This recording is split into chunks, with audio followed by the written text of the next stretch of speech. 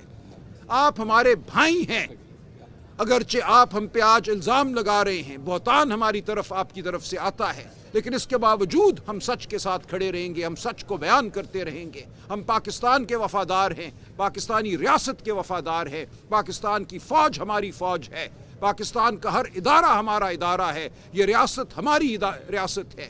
ہم اس کے خلاف نہیں کھڑے, ہم اس کے معاون ہیں, ہم ریاست کے معاون ہیں, ہم قانون اور آئین کے معاون ہیں, ہم پاکستان کی عوام کے معاون ہیں. تو خدا را ہوش کے ناخن لیجئے. کل جو گفتگو ہوئی, جو الزامات لگائے گئے, ان کی کوئی بنیاد نہیں ہے. کون سا دہشت گرد ہے ہماری تحویل میں جس کو کہا گیا کہ ہم پیش کر دیں, حوالے کر دیں؟ کون سی سہولت کاری ہم نے کی ہے؟ ہم یہ کہتے ہیں کہ جو کرنا ہے عوام کی تائید سے کرو, عوام کے مشورے سے کرو, عوام کے نمائندوں کے مشورے سے کرو. اور جب آپ 23 لوگوں کو بے گناہ شہید کرتے ہیں تو آپ دہشت گردی میں اضافہ کرتے ہیں. ہر دفعہ جب ایک بڑا آپریشن, اندھا آپریشن ہوتا ہے, اس کے نتیجے میں جب معصوم شہید ہوتے ہیں تو دہشت گردی بڑھتی ہے, غصہ بڑھتا ہے. یہ صرف ہم کہہ رہے ہیں. کوئی آپ کو نہیں یہ کہہ رہا کہ اگر مجھ پہ کوئی بندوق تانے کھڑا ہے تو آپ اس کو پھول کے ہار پیش کریں. کبھی ہم نے یہ نہیں کہا.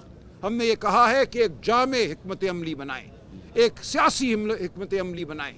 وہ برطانیہ ہو جہاں 70 سال آئرش ریپبلکن آرمی کے ساتھ جنگ لڑی اس ریاست نے, اور پھر بیٹھ کے بات کی, بات کرنے کے بعد معافی دی, لوگوں سے ایک صلح کا سمجھوتا کیا. کوئی دنیا کا خطہ ایسا نہیں ہے جہاں بات افہام و تفہیم کے بغیر طے ہوئی ہو.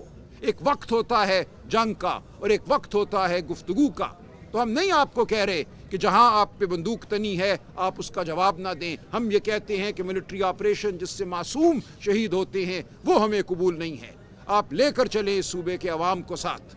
تو یہ ہماری گزارشات ہیں اور ہم آپ کے سامنے کھڑے ہیں. ہم عوام کی عدالت میں کھڑے ہیں، ہم کھڑے رہیں گے، ہم بھاگ نہیں رہے، ہم ہر جبر سہنے کو تیار ہیں، ہم نے جبر سہا ہے کیونکہ حق ہمارے ساتھ ہے، سچ ہمارے ساتھ ہے، ہم آئین اور قانون کے لیے کھڑے ہیں، شرافت کے لیے کھڑے ہیں، صلح اور امن کے لیے کھڑے ہیں، ہم اس صوبے کو، اس ملک کو امن کا گہوارہ دیکھنا چاہتے ہیں، ہم ہر دہشت گرد کو اس دھرتی سے دور کرنا چاہتے ہیں، دہشت گردی کو اس دھرتی سے دور کرنا چاہتے ہیں۔ ہمیں سہولت کار کہنا ایک الزام ہے، ایک بہتان ہے جس کی کوئی بنیاد نہیں ہے۔